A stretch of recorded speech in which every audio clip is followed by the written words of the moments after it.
은혜 받으실 하나님의 말씀은 욥기 31장 4절에서 15절 말씀입니다. 그가 내 길을 감찰하지 아니하시느냐? 내 걸음을 다 세지 아니하시느냐? 언제 나의 행위가 허탄하였으며 내 발이 괴휼에 빨랐던가? 그리하였으면 내가 공평한 저울에 달려서 하나님이 나의 정직함을 아시게 되기를 원하노라. 언제 내 걸음이 길에서 떠났던가? 내 마음이 내 눈을 따라갔던가? 내 손에 더러운 것이 묻었던가? 그리하였으면 나의 심은 것을 타인이 먹으며 나의 소산이 뿌리까지 뽑히는 것이 마땅하니라. 언제 내 마음이 여인에게 유혹되어 이웃의 문을 엿보아 기다렸던가? 그리하였으면 내 차가 타인의 매를 돌리며 타인이 더불어 동침하는 것이 마땅하니라. 이는 중죄라. 재판장에게 벌받을 악이요 멸망하도록 사르는 불이라.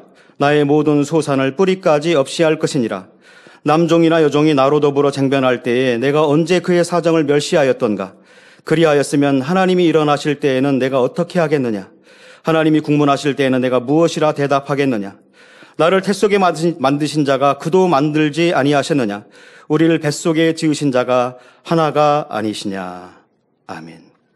특송이 있습니다. 여은진 자매입니다. 예능위원회 소속 여은진 자매는 우리나라 전통 국악기인 해금 연주를 통해 하나님께 영광 돌리고 있습니다. 오늘 드릴 특송은 만민찬양 137장 사랑 1입니다.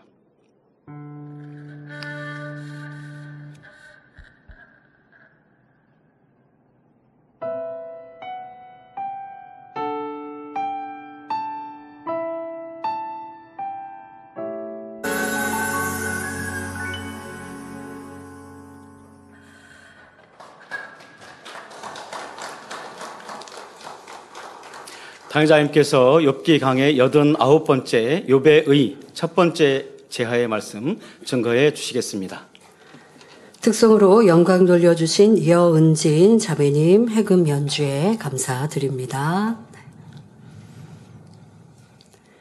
사랑하는 성도 여러분, 지난 시간에 욥은 자신이 얼마나 의롭게 살았는지를 설명했습니다.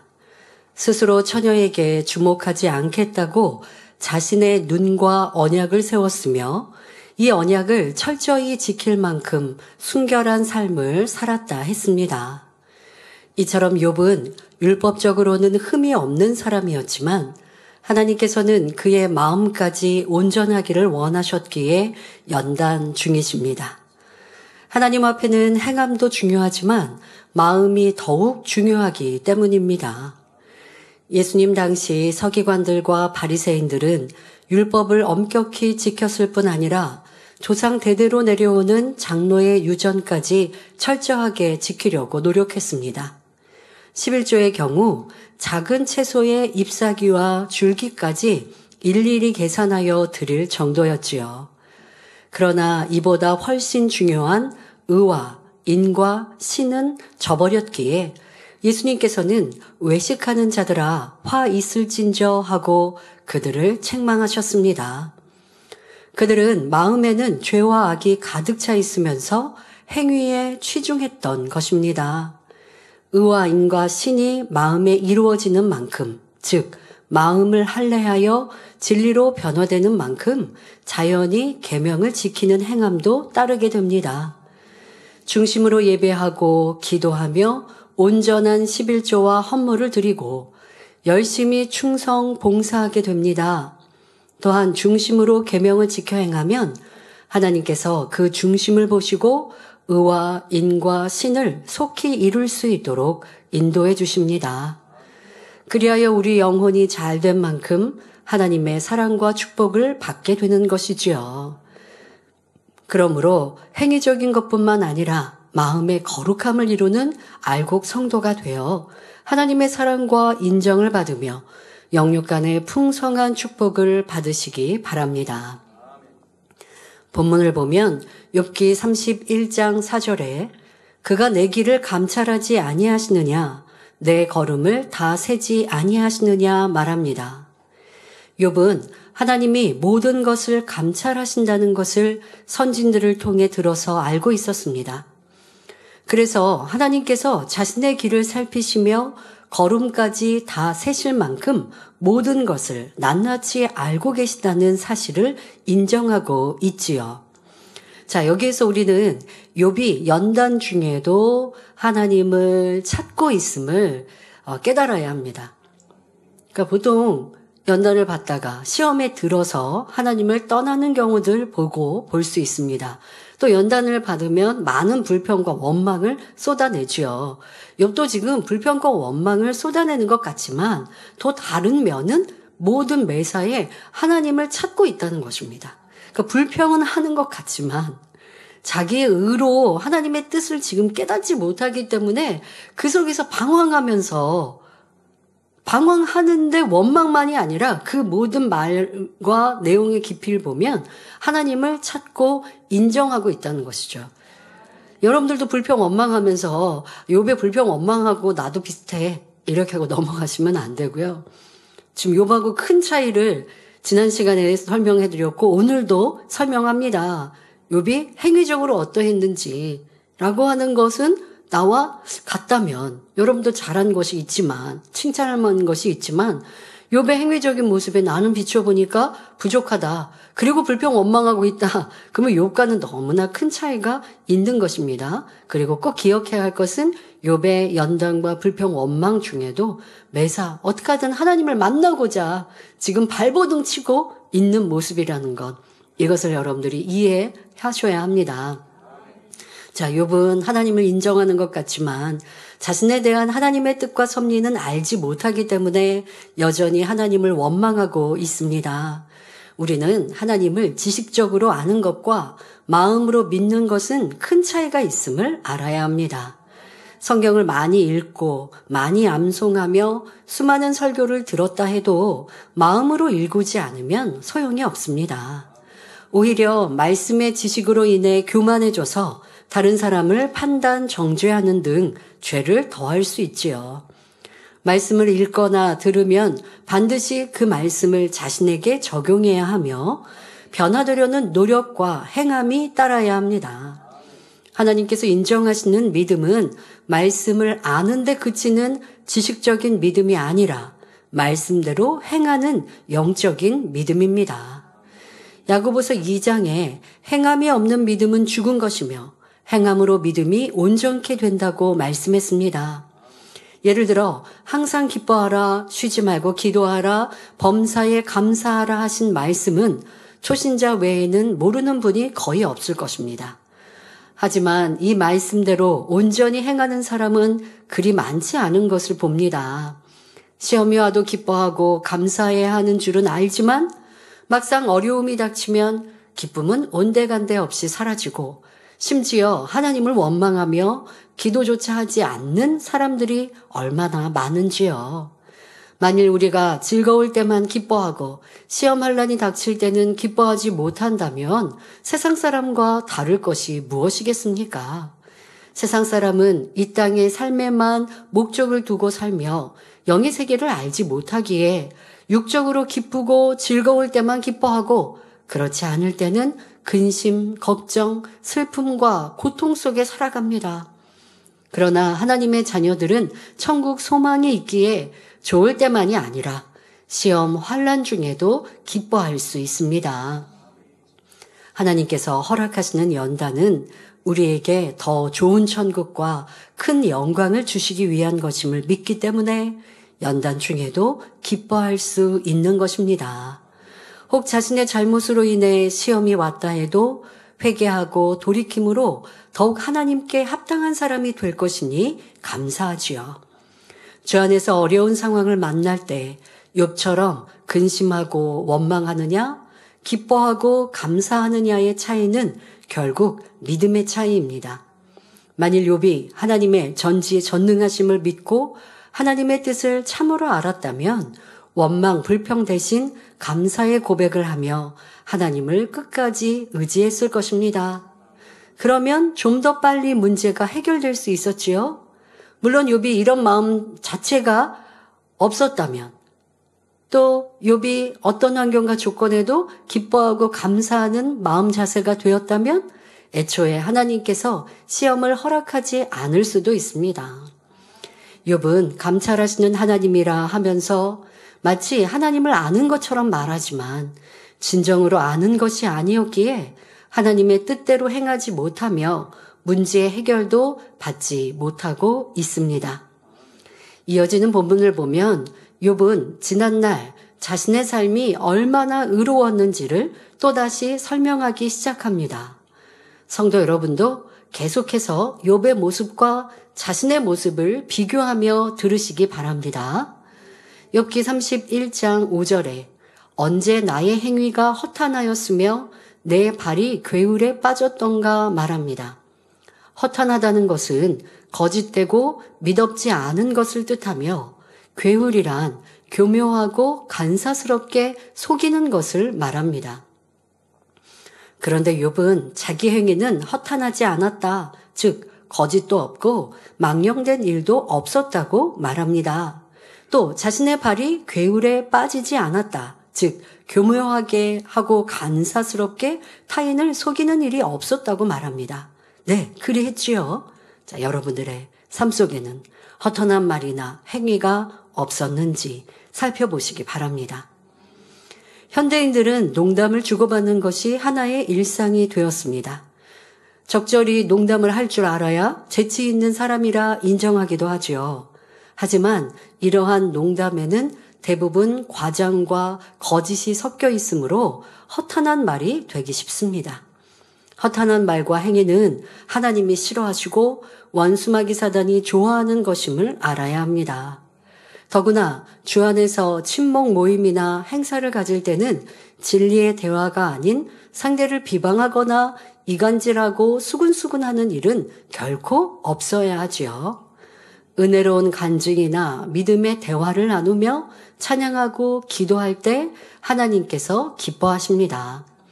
베드로전서 4장 11절에 만일 누가 말하려면 하나님의 말씀을 하는 것 같이 하라 하셨으니 농담이나 비방의 말 등 허탄한 말들을 뿌리채 뽑아버리고 언제 어디서나 하나님 말씀을 하는 것 같이 진실만을 말할 수 있어야 합니다. 또한 여러분들의 삶에 괴울은 없었는지, 자, 괴울은 남을 교묘히 속이는 것이라 설명했습니다.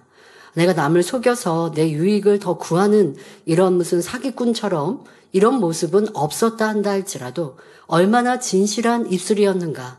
때로 그런 경우가 있습니다. 내가 어떤 정보와 어떤 내용을 알고 상대방한테 그걸 전했습니다. 그런데 나중에 시간이 조금 흘러서 보니까 내가 전한 말이 틀렸어요. 자, 그걸 알게 됐을 때 여러분은 얼마나 정정하십니까? 내가 전한 사람에게 그때 내가 한 말이 이게 좀 틀린 말이네요. 어떤 정보, 뭐 사회의 뉴스 뭐 이런 거라면 쉽게 정정할 수 있어요. 그런데 그게 아니라 누구에 관한 험담이었다면 더더욱 정정해야죠. 내가 들은 말, 그런 말은 하면 안 되지만 혹여했다 한들 혹여했어도 이렇게 누가 이렇게 했대 라고 하는 말을 전했습니다. 그래서 나중에 보니까 그게 누군가의 판단이거나 잘못된 생각이었어요. 알았어요. 그러면 그게 며칠이 아니면 몇 달이 지났어도 정정하는 사람. 이런 사람은 참 진실한 사람인데 이런 진실한 사람이 남의 험담 할 리도 없지요. 그러니 이 입술에 얼마나 많은 죄의 담을 만들까요? 험담하지 말라 했고 수근수근하지 말라 했는데 그랬으니 이것도 담이요. 또 내가 했던 말이 진실인지 아닌지 확인도 안 하잖아요.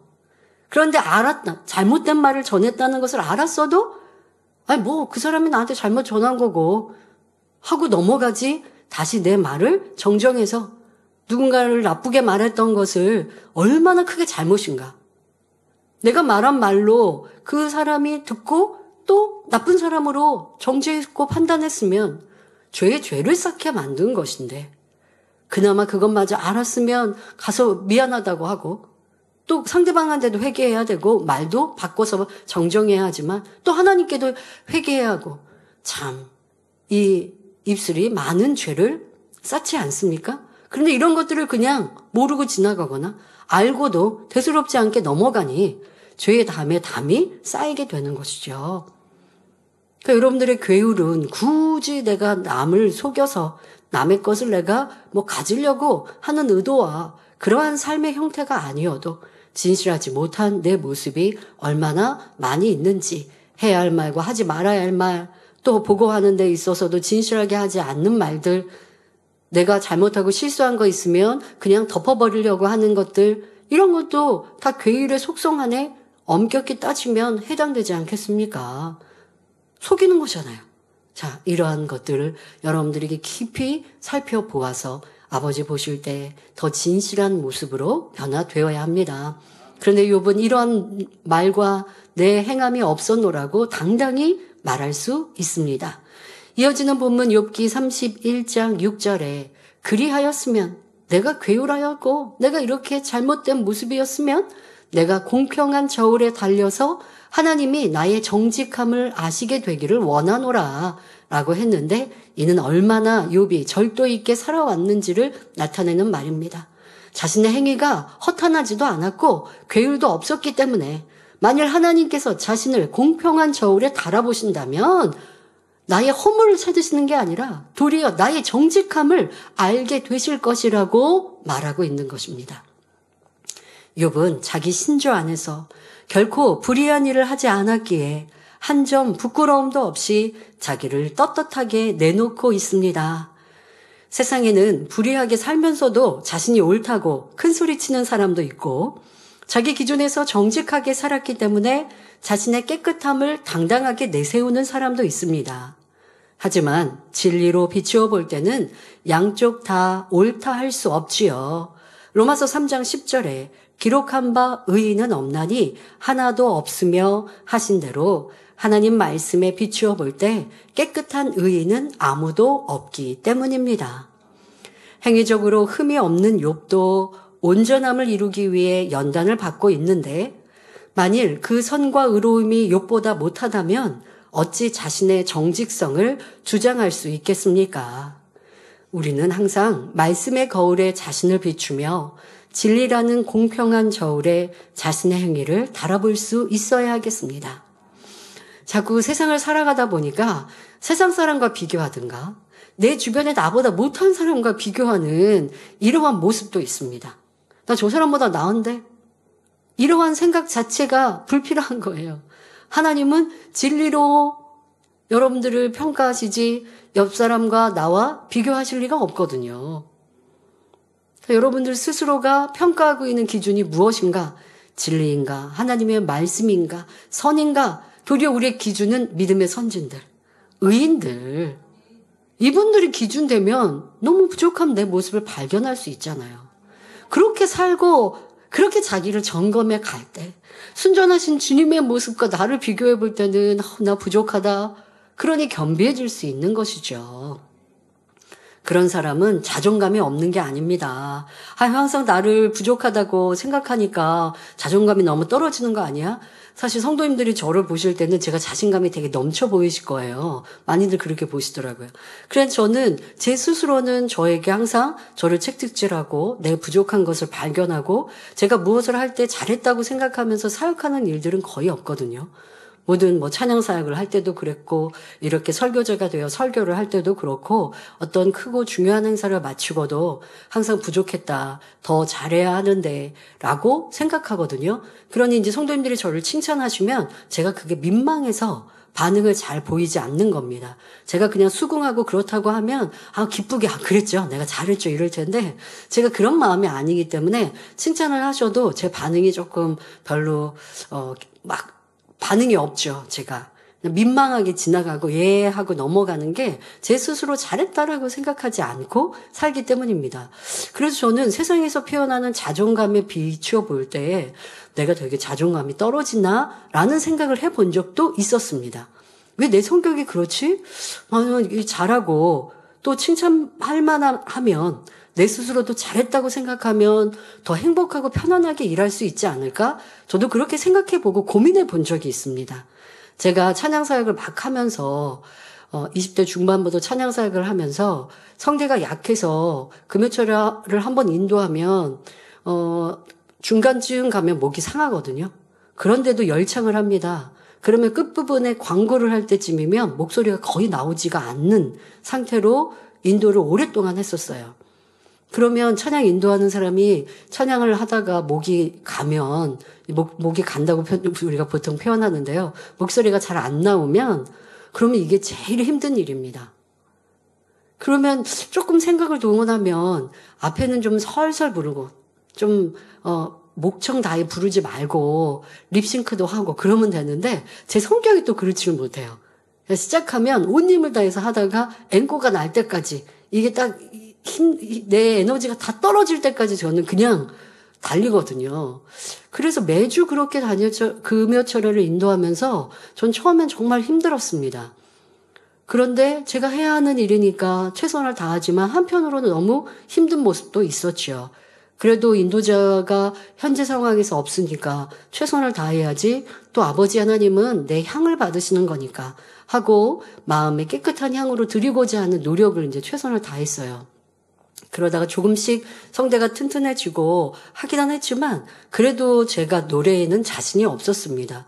그런 상태로 GCN 방송에서 필요로 하는 파워프레이즈를 하게 되었죠. 근데 그때도 참으로 어려운 사명이었습니다. 왜냐하면 모르는 거의 새로운 외국 찬양을 익혀가지고 또 찬양 예배라고 하는 형식이 있으니까 그냥 편안하게 부를 수는 없어서 콘티도 다 짜여져 있고 또 찬양이 세게 불렀다가 약하게 불렀다가 뭐 이러한 변화도 많이 줘야 되고 하니까 참 제가 안 해본 찬양 인도에 또 어려운 상황이었습니다. 그런데 사실 저는 시작할 때부터 끝날 때까지 제가 찬양을 잘 못한다라고 생각하면서 되게 그러니까 더 열심히 그렇게 찬양 사역을 마무리를 했습니다. 제가 찬양 사역을 10년을 하는 동안은 저는 내가 찬양을 잘한다라는 생각을 해본 적이 없이 정말 제 양심에 손을 얹고 잘했다라는, 찬양을 나는 잘해, 인도를 잘해 라는 생각을 해본 적이 없이 저는 10년 찬양 인도를 했고 그 어려운 파워프레이즈도 하고 해외 성회도 다녔습니다. 그러니까 저는 항상 민망한 거죠.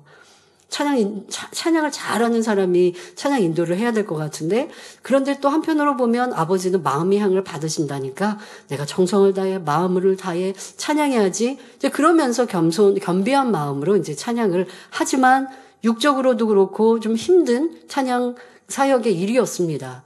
다 끝나고 시간이 지나서 제가 찬양 인도했던 것을 찾아서 보게 되고 또 이렇게 정보를 주셔서 보게 되니까 곧잘 했네? 이렇게 되는 거예요, 제가. 그렇게 내가 생각한 것만큼 못하지 않았는데 왜 난 이렇게 못한다고 생각하고 찬양 인도를 했을까라고 생각하면서 그때 내가 잘한다고 아니면 괜찮다고 생각하면서 인도했으면 편안하지 않았을까? 이런 생각도 저는 해봤습니다. 그런데 여전히 저는 지금도 사역하면서 제가 최선을 다할 뿐이지 뭘 설교를 잘한다든가 아니면 뭘 잘한다라고 생각하고 사역하지는 못합니다. 그러나 예전보다의 부담감은 없습니다. 그냥 아버지 앞에 더 맡겨드리는 여유는 더 많이 갖게 되었어요. 그래서 예전에 찬양 사역할 때는 힘들었지만 지금은 사역이 힘들지는 않지만 뭐 잘한다, 그런 생각은 없어요. 그러니 더 겸비하게 사역을 할 뿐이죠. 그렇다고 여러분들이 저를 보실 때 자존감이 없어 보이시나요? 그렇지 않잖아요.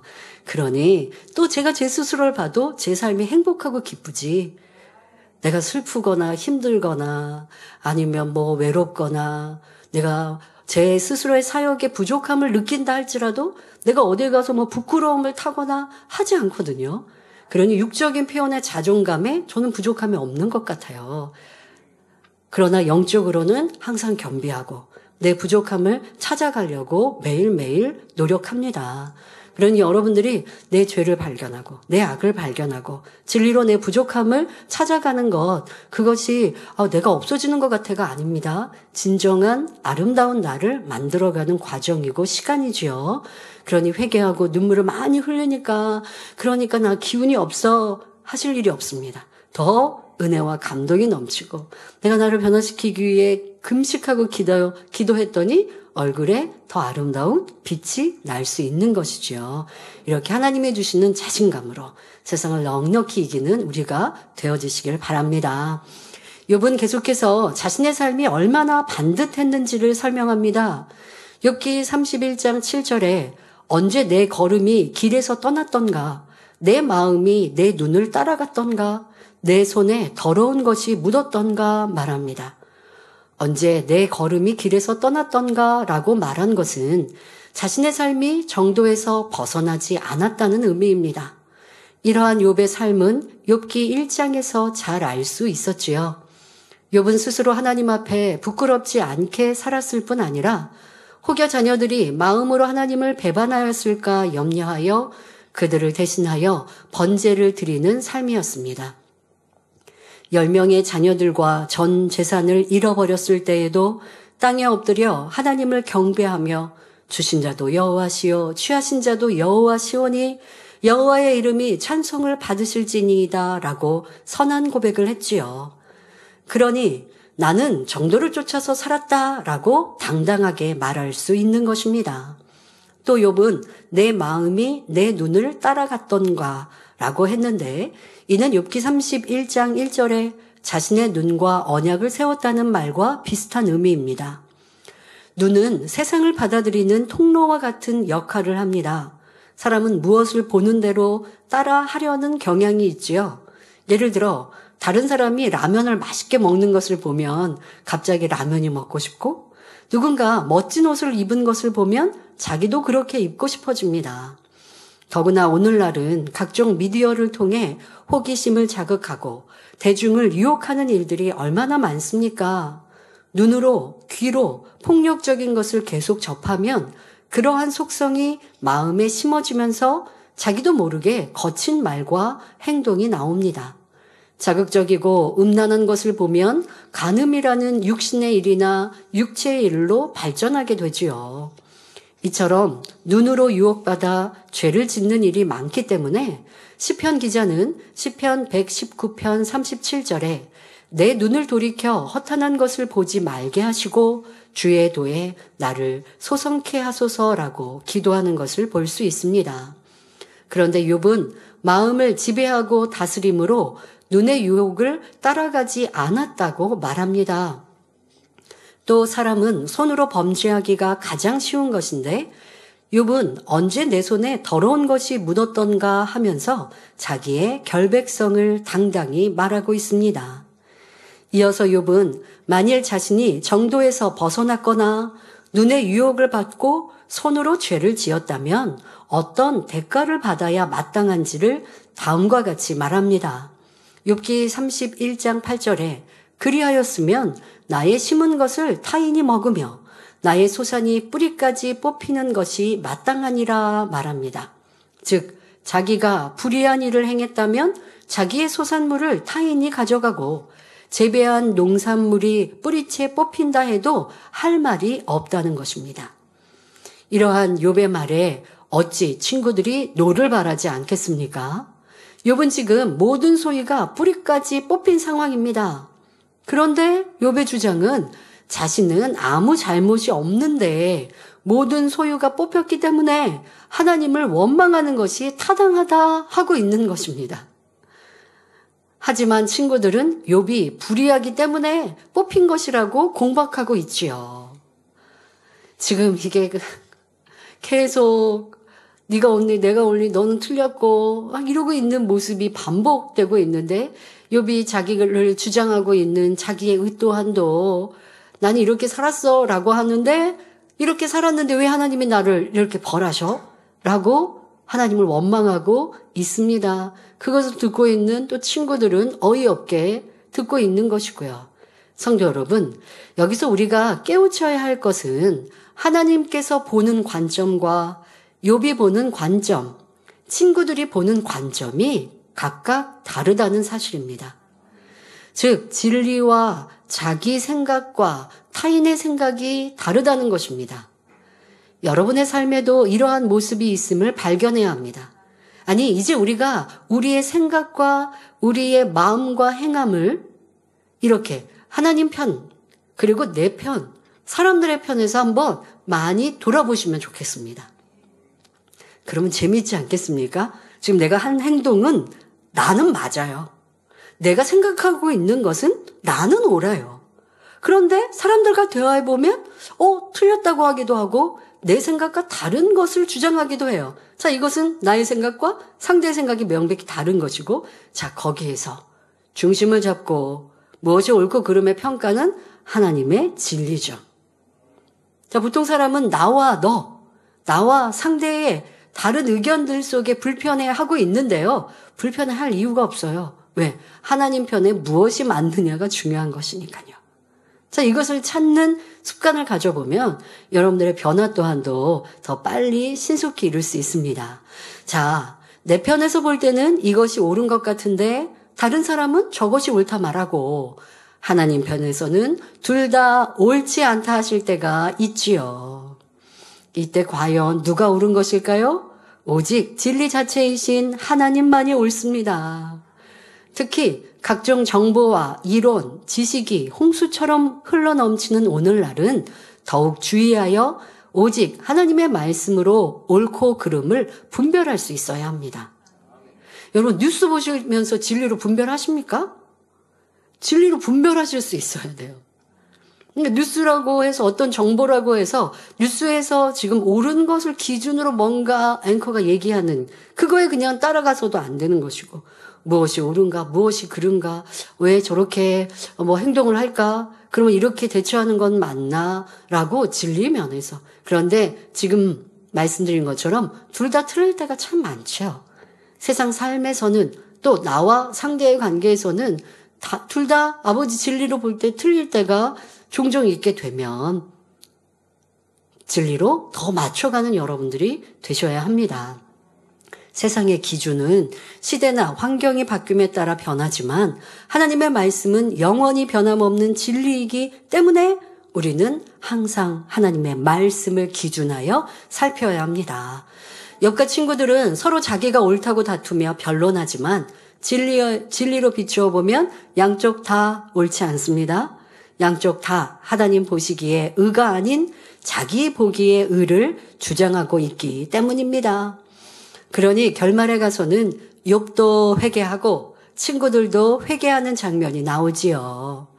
교회 안에서도 자기 의를 내세우지 않고 하나님 보시기에 의로 하나가 되어야 화평 가운데 아름다운 열매를 맺을 수 있습니다. 사람의 관점이 아닌 하나님의 관점에서 옳을 때 진리의 띠, 성령의 띠로 하나 될 수 있다는 사실을 명심하시기 바랍니다. 자, 그런데 여러분들이 내가 생각하는 게 하나님의 뜻인 것 같아.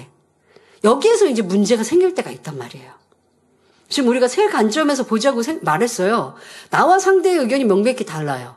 그러면 여기서 중심을 잡을 것은 진리, 하나님의 말씀에서 기준으로 살피자라고 했어요. 그런데 문제는 자꾸 내가 분별을 할 때는 하나님의 말씀을 내 편으로 자꾸 갖고 와서 분별하려고 한단 말이에요. 하나님의 말씀은 그 자리에 계시는데 거기에서 분별을 할 줄 알아야 되는데 그게 아니라 자꾸 내 편으로 내 유익대로 내가 좋은 대로 하나님 말씀을 갖다가 붙이면 그러면 이것은 하나님의 뜻대로 분별했다 할 수 없는 것이죠. 자, 그러면 여러분들이 특히 자기 스스로의 삶 말고 사람과의 관계에서 하나님의 뜻을 분별하라고 내 의가 하나님의 의와 같은가라고 하는데 분별해서요. 쉽게 변론하고 있는가? 지금 불편한가? 이것으로 살피시면 돼요. 상대는 틀렸고 나는 맞아요. 그런데 내가 맞는 진리를 상대한테 주장함으로 소리가 나고 있고 변론이 일어나고 있고 다툼이 일어나고 있고 대입의 말씀처럼 다툼은 아니지만 내 마음이 영 껄끄럽고 상대가 진리를 행치 않으니까 그걸 보면서 영 내가 밉고 싫고 그러면 진리를 가르치고 말하고 있는 내가 잘하는 게 아니라고요. 자, 예를 들어 여러분의 가족 중에 교회 나오지 않는 가족이 있다. 아니면 장결자가 됐다라고 하면 그 장결자를 보실 때 교회 나와야 한다, 출석해야 한다, 하나님은 살아계시다. 그러니 주일 성수해야 된다라고 여러분들이 말을 할 수 있습니다. 자, 그렇게 말을 하는 내 말이 상대방은 그것을 이제 잘 안 받으니까 잘 안 받을 수 있죠. 안 받으니까 내 목소리가 점점 커지고 그러다가 지옥 가. 자, 이런 감정 섞인 말을 했다라고 하면 나도 틀린 거예요. 뭐가 틀려요? 주장하고 가르치는 주일은 하나님 거룩히 지켜야 한다는 것은 맞는데 그 말을 하고 있는 내가 틀린 거죠. 그러니까 이렇게 여러분들을 보셔야지 내가 생각하는 게 이게 진리인데 진리를 주장하고 있는 내가 틀려서 진리마저도 그 빛이 삭감되어지면 문제이죠. 더더욱 여러분들의 생각하는 것조차가 하나님의 뜻인가라고 하는 건 다른 거 없습니다. 열매로 보시면 됩니다. 하나님이 나를 보장하시고 하나님이 내 기도에 응답하시는가?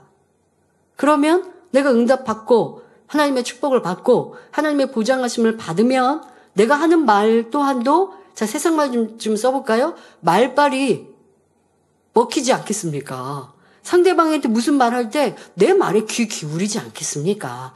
더더욱 성령님께서 상대의 마음을 주관해 주시지 않겠습니까?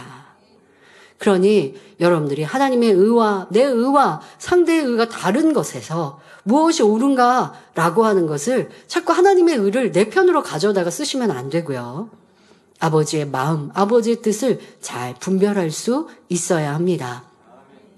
이어지는 본문을 보면 욥기 31장 9절 10절에 언제 내 마음이 여인에게 유혹되어 이웃의 문을 엿보아 기다렸던가 그리하였으면 내 처가 타인의 매를 돌리며 타인이 더불어 동침하는 것이 마땅하니라 합니다.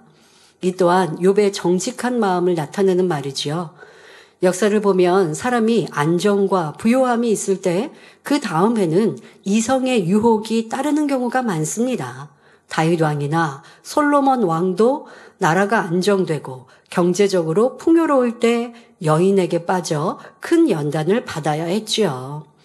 그런데 욥은 부와 명예, 권세, 어느 것 하나 부족함이 없음에도 결코 여인의 유혹에 빠지지 않고 자신을 깨끗하게 지켜왔습니다. 그러니 만일 자신이 여인에 대해 불의한 마음이 있었다면 자신의 아내가 타인의 종살이를 하고 놀이개가 되는 것이 마땅하다고 말할 정도로 당당한 것입니다. 이어지는 본문에는 욥이 이처럼 자신을 철저히 지켜온 이유를 알 수 있습니다.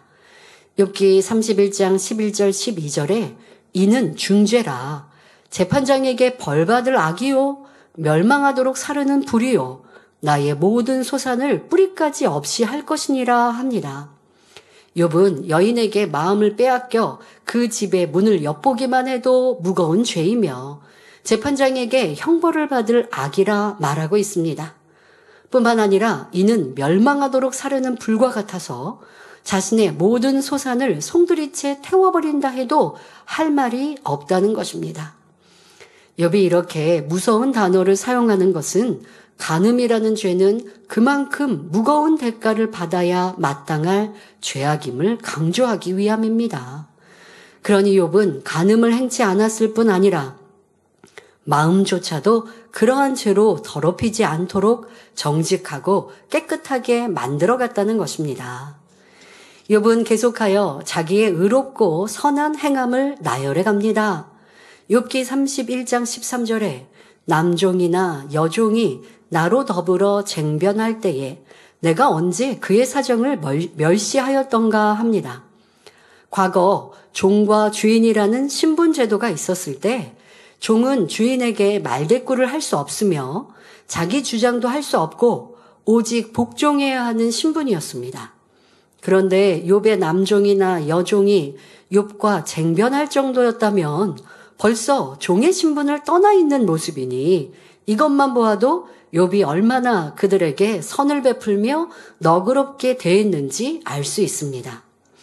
욥은 종들이 말대꾸해도 받아주고 불순종해도 용서해주며 형제처럼 사랑하니 종들은 자신의 신분을 잊어버리고 친구처럼 욥과 편하게 대화할 수 있었습니다. 때로는 불평도 하고 이런저런 하소연도 하면서 변론도 할 수 있었지요.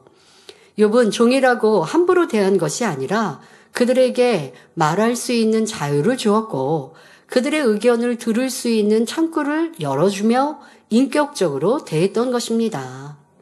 이는 모든 분야에서 머리된 사람이 배워야 할 덕목이지요.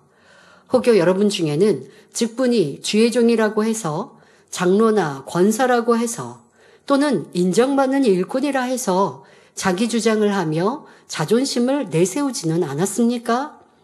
예수님께서는 마태복음 20장 28절에 인자가 온 것은 섬김을 받으려 함이 아니라 도리어 섬기려 하고 자기 목숨을 많은 사람의 대속물로 주려 함이니라 말씀하시며 친히 섬김의 본을 보여주셨습니다. 제자들의 발을 씻기시며 죄인들을 대신하여 십자가에 달려 죽으심으로 구원의 길을 열어주셨지요. 이렇게 목숨을 내어주기까지 인생들을 섬겨주시니 하나님 아버지께서는 주님을 지극히 높이심으로 만왕의 왕, 만주의 주가 되게 하셨던 것입니다. 예수님께서는 우리에게도 하나님께서 인정하시는 큰 자가 될 수 있는 길을 알려주셨습니다. 마태복음 23장 11절에 너희 중에 큰 자는 너희를 섬기는 자가 되어야 하리라 말씀하셨고, 마가복음 9장 35절에 아무든지 첫째가 되고자 하면 뭇사람의 끝이 되며 뭇사람을 섬기는 자가 되어야 하리라 말씀하셨지요. 특히 직분이 높고 머리가 될수록 주님을 닮은 대인의 마음, 큰 그릇이 되어야 합니다. 지금부터 대인과 소인의 차이를 말씀드릴 때 자신의 모습을 발견하고 대인의 마음을 이루시기 바랍니다. 대인은 겸손하며 상대의 입장에서 이해해주고 자신을 반대하는 사람까지도 포용할 수 있는 사람입니다. 사사로운 감정을 품지 않으며 자신의 공로를 인정받는 것보다 조직 전체의 유익을 먼저 생각합니다. 이런 사람의 말과 행동은 선과 덕이 있어서 다툼을 그치게 할 뿐만 아니라 많은 사람의 마음을 얻습니다. 사소한 일로 동요하지 않고 칭찬받는다 해서 어깨가 올라가지 않으며 호되게 책망을 받는다 해서 의기소침하지도 않습니다. 이와는 반대로 매사에 순간의 감정을 못 이겨 다툼을 일으킨다면 어리석은 소인배의 모습입니다. 소인배는 교만하여 자존심을 내세우며 자기 생각만 옳고 자기 지식만 제일이라고 생각하니 변론이 일어납니다. 나와 다른 상대를 이해하지 못하고 용서하지 않으며 섬기지 않습니다. 여러분, 변론하지 않아도 이렇게 소인배의 모습으로 나오는 모습, 바로 내가 저 사람이 영 불편하고 싫으면 이제 대화가 단절되죠. 그리고 얼굴에 인상이 써지죠. 모임 중에 여러 명이 있는데 한 사람이 그러고 있어 보세요. 그럼 모임을 주도하는 사람, 다른 사람들이 그 사람의 눈치를 보게 돼요. 내가 그런 사람이 되어 있다고 하면 소인배의 모습인 것이죠. 근데 대인은 지금 내가 말하는 것이 옳은데 다른 사람이 아니면 상대방이 듣지 않아요. 그런다고 해서 표정이 바뀌고 불편해지고 대화를 딱 끊고 하지 않죠. 상대와 나와 생각이 다를 수 있고 내가 상대방을 이해시키지 못했구나 하고 그냥 넘어가면 되는 것이지. 그걸 꼭 굳이 지금 대회에 설명했던 것처럼 계속해서 설명하다 보면 싸움과 다툼이 일어나는, 그거는 나를 주장하는 모습이죠. 소인배의 모습. 내가 옳아서 그렇게 하는 게 아니라는 거예요. 내가 옳고 다른 사람이 틀려서 그걸 가르치겠다. 이것이 바로 자기 의요, 소인배의 모습입니다. 이런 모습들이 고쳐져야 할 것이고, 꼭 말로 변론하지 않아도 내 표정과 모습이 어떻게 나오는가 라고 하는 것. 그래서 다른 사람이 나의 눈치를 살펴야 된다면 그거는 내가 섬기는 자가 아니라 섬기를 받고 있는 소인배의 모습입니다. 자신의 악한 모습이나 허물은 발견하지 않으며 설사 발견한다 해도 인정하지 않고 이런저런 변명을 하며 버리려고 하지 않습니다. 여러분, 우리 신앙생활 속에 변명 참 안 좋습니다. 변명, 이유, 자기 합리화라고 하는 것, 자기 합리화는 스스로 이제 생각합니다. 그것을 입술로 내면 이유와 변명이 되죠. 이유와 변명이 있으면 자기를 인정하는 것 같아도 온전한 인정이 아닙니다. 인정하고 변명하는 사람이 있고 아니면 변명하다가 그 끝에 인정하는 것처럼 말하지만 그거는 온전한 자기 인정도, 그래서 변화도 이룰 수 없습니다. 그러니까 변화가 더디다는 걸 알아야 하고요. 그래서 이 변명하는 사람은 소인배의 모습이다라고 기억하고 내 습관에 얼마나 많은 변명이 이유가 있는지를 찾아서 고치면 좋겠습니다. 사소한 일에도 짜증을 내고 혈기를 잘 냅니다. 사랑과 덕이 없어서 두루 포용하지 못하며 자기보다 못한 사람의 말은 들으려고 하지 않으며 남의 일에 참견은 또 잘합니다. 근데 소인배의 모습이라고 말씀하셨단 말이에요. 판단 정제를 잘하고 수근수근 잘하는 사람들도 소인배입니다. 이런 사람들은 윗사람에게는 아첨을 잘하지만 아랫사람에게는 목을 곧게 세우며 지시하고 명령하기를 좋아합니다. 심지어 윗사람에게조차 목을 곧게 세우며 질서를 어기는 소인배도 있습니다. 거짓말을 잘하는 사람, 간사하고 배신을 잘하는 사람, 오직 자기 유익만 구하는 사람도 소인배이죠. 그런데 자기 유익을 구하고 있는 것을 몰라요. 예를 들어 식당에 가서 메뉴를 결정을 할 때도 내가 좋은 메뉴 쪽으로 이렇게 시키려고 하는 사람. 뭐 이런 사람 자기 유익을 구하는 게 몸에 배어 있다 보니까 지금 내가 이렇게 비진실한 모습인지 모르는 거예요. 상대방한테 뭐 먹을 거예요? 라고 얘기하면서 뭐 먹을 거야 하면 그냥 선택하게 하면 되잖아요. 그런데 뭐 단품으로 서로 각자 시키면 모르겠지만 같이 함께 먹어야 되는 메뉴, 내가 먹고 싶은 게 있었습니다. 오늘 이거 먹고 싶은데 같이 먹으면 안 돼요. 진실하게 이렇게 얘기해야죠.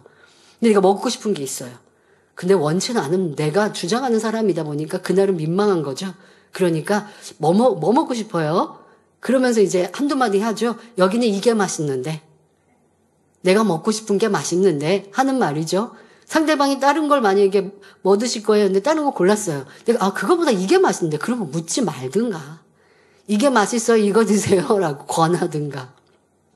이렇게 우리가 얼마나 내 유익을 구하고 비진실한 모습으로, 그런데 내 유익을 구하는 걸 이렇게 숨기려고 하는 모습이잖아요. 자, 이러한 모습들을 고쳐야 합니다. 발견해야 합니다. 만일 지금 말씀드린 이 소인배의 많은 모습을 말씀드렸는데요. 이 중에 한 가지라도 해당된다면 자신이 소인배에 가깝다는 사실을 깨달아 변화되어야 합니다. 근데 지금 말씀드리는 게 여러 가지가 이렇게 복합적으로 있기 나름일 텐데요. 이런 모습이 있으면 저런 모습이 있는 비슷한 또 영역들이 많이 있고요. 정확히 찾아서 이제 나를 인정하고 변화되어집시다. 성도 여러분, 우리 하나님의 마음은 너무나 크고 넓고 깊으심으로 온 우주 만물을 품고 통치하십니다. 하나님께서는 전 세계 80억이 넘는 사람들의 모든 마음과 생각과 뜻을 다 알고 계시며 각 사람의 머리털 하나까지 세시는 분이지요. 그러므로 우리도 하나님의 자녀로서 소인배의 마음을 버리고 아버지 하나님의 마음을 닮은 큰 마음, 큰 그릇이 되도록 힘써 나아가야겠습니다. 이어지는 본문 욥기 31장 14절에 그리하였으면 하나님이 일어나실 때에는 내가 어떻게 하겠느냐?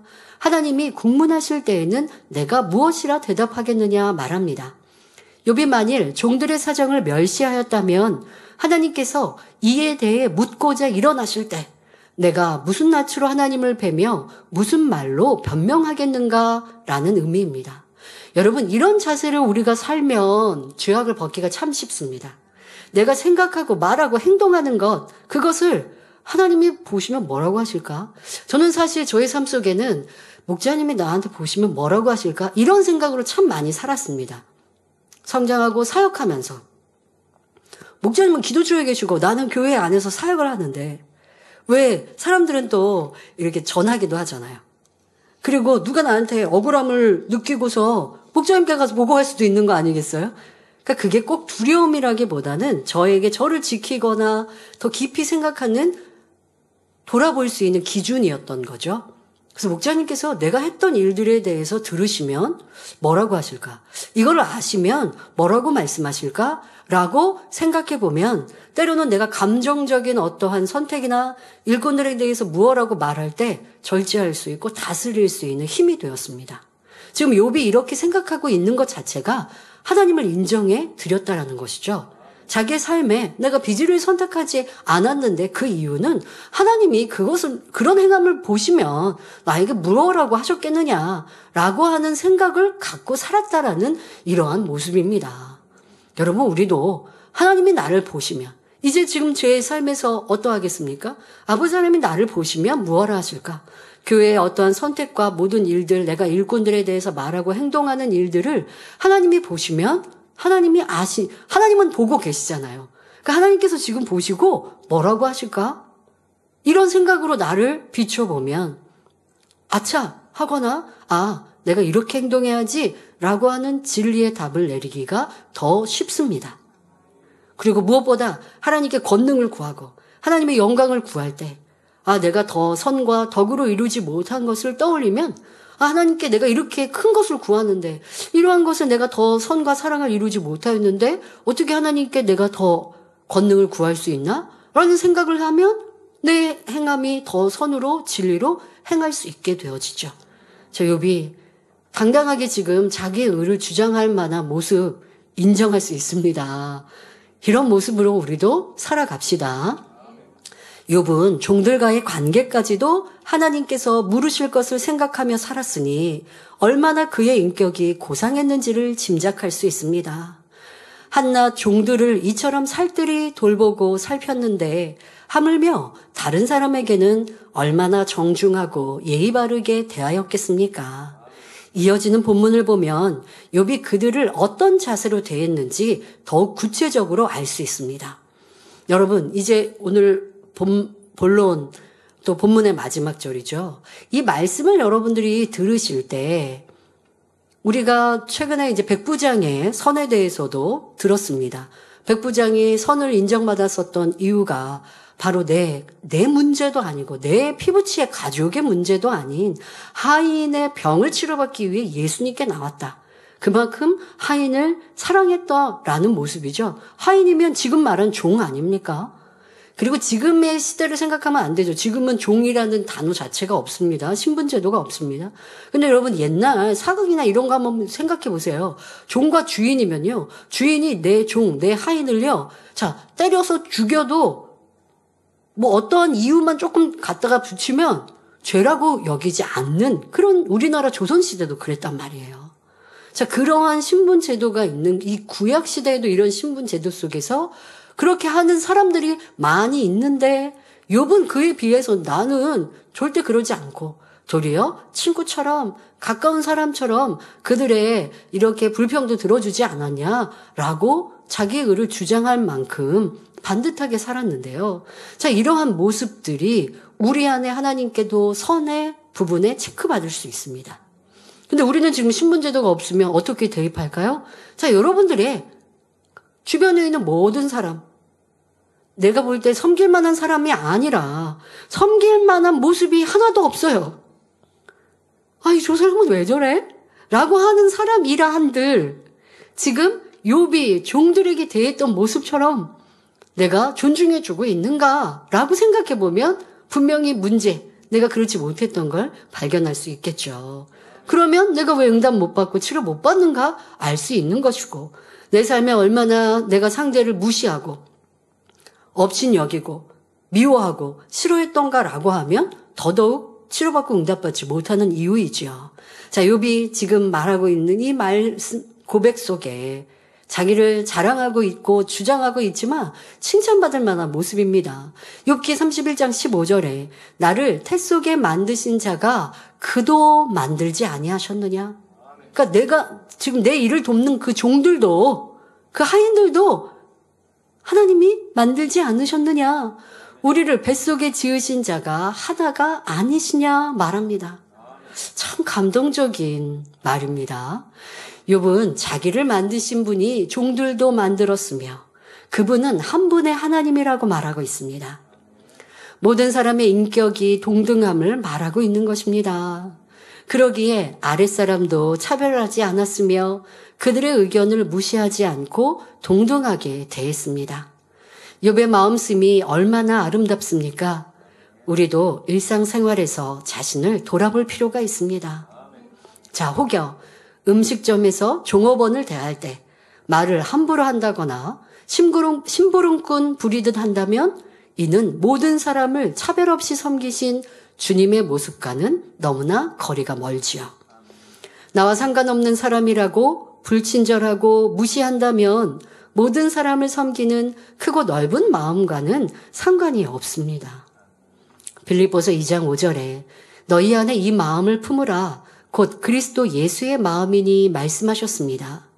우리 주님은 근본 하나님의 본체이시나 오히려 종의 형체를 가져 사람들과 같이 되셨으며 자기를 낮추시고 죽기까지 복종하셨습니다.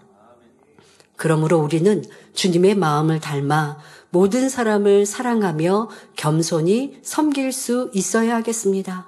바로 이것이 백부장의 선과 함께 연결되어지고 또 나아만 장군의 선과도 연결되어지지 않습니까? 여러분들은 얼마나 소잘할지라도 섬기며 그들의 얘기를 들어주는지 꼭 우리는 생각해야 합니다. 내가 섬길 만한 모습이 하나도 없는 사람이라 한들 그들을 소중히 여기고 그들 또한 하나님이 창조하신 하나님의 아들, 딸이라는 생각을 할 수 있어야 합니다. 저는요, 제가 뭐 세상에 나가서 이렇게 세상 사람과 접할 일들은 많지 않습니다만은 운전을 할 때도 있고 아니면 뭐 어떤 물건을 사거나 할 때도 있습니다. 근데 운전을 하다 보면 운전하시는 분들은 막 이렇게 좀 위험하게 끼어들기를 한다든가 하는 차들도 볼 수 있습니다. 그러면 세상 사람은 이제 거기다가 욕을 한다고 하죠. 우리는 그런 욕을 할 일은 없습니다만은 제가 이제 조금씩 더 많은 사람들을 품고 이해하게 되니까요. 어떻게 제 마음이 되냐면, 와, 저 사람이 되게 급한가 보다. 라고 생각을 하게 되면서 그냥 양보해주는 선택을 하고 있어요.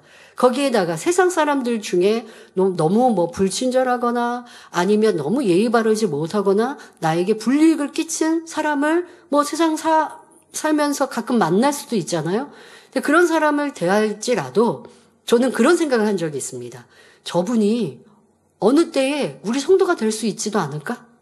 제가 우리 성도라면 얼마나 소중히 귀히 여기겠습니까? 그리고 또 한편으로는 저들 또한 주님의 보혈로 구원받으면 하나님의 아들, 딸들인데 그러니까 아직 구원받았는지 안 받았는지는 모르지만 저들 또한 전도를 받아 교회에 나오면 하나님의 아들, 딸들이요. 그러면 한 형제 자매인데 내가 전도하지 못한 더 책임을 다하지 못한 거지 세상 사람이라고 내가 함부로 대할 일은 없다라고 생각하니 나에게 해를 끼친 사람이라 한들 뭐 그렇게 불편할 일이 없는 거죠. 자, 이렇게 여유로운 마음, 덕스러운 마음으로 여러분들의 삶을 살아가면 참 평안하고 이것이 바로 그리스도의 한계가 되지 않겠습니까? 지금 욥이 고백한 것처럼 내 종도 하나님이 창조하셨다. 나를 내 부모의 태 속에, 어머니의 태 속에 만드신 그분이 저 종도 그렇게 만드셨다. 자, 여러분들 직장에서 나를 괴롭히는 상사가 혹여 있으십니까? 그분도 하나님이 만드셨다. 저도 전도받으면 하나님의 아들, 딸이 될 수 있다. 그런 내가 그 어간은 좀 참아주자. 소중히 귀히 여겨주자. 자, 이렇게 우리가 만나는 때로는 엉뚱하고 힘들게 하고 괴롭게 하는 사람이라 한들 미워하고 싫어하기보다 이해하고 품어지는 이러한 주님의 마음을 닮읍시다. 결론을 말씀드립니다. 사랑하는 성도 여러분, 욥은 진리를 잘 알지 못하는 사람임에도 눈의 유혹으로부터 자신을 깨끗하게 지켰으며 종이라 할지라도 하인이라 할지라도 하대하지 않고 존중할 만큼 고상한 인품을 가진 사람이었습니다. 그런데 우리는 진리 말씀이 넘치는 가운데 신앙생활하고 있을 뿐 아니라 마음 안에 성령님이 계셔서 진리의 길을 가르쳐 주시며 인도해 주고 계십니다. 그러니 당연히 욥의 마음과 행함보다 더 나아야 하지 않습니까? 욥의 좋은 모습을 배우되 이에서 그치는 것이 아니라 최고의 선과 섬김을 보이신 우리 주님의 모습을 닮아감으로 하나님께 인정받는 큰 그릇이 되어야 합니다. 마음은 얼마든지 키우고 넓힐 수 있습니다. 미움, 욕심, 시기 등 악을 버리고 선과 사랑으로 채우는 만큼 마음이 커지고 넓어집니다. 큰 그릇이 되면 내 취향에 맞는 사람만 받아들이는 것이 아니라 다양한 유형의 사람들을 포용할 수 있습니다. 많은 사람을 포용했다는 것은 그만큼 온유한 마음으로 낮아지고 섬겼다는 것을 말해주지요.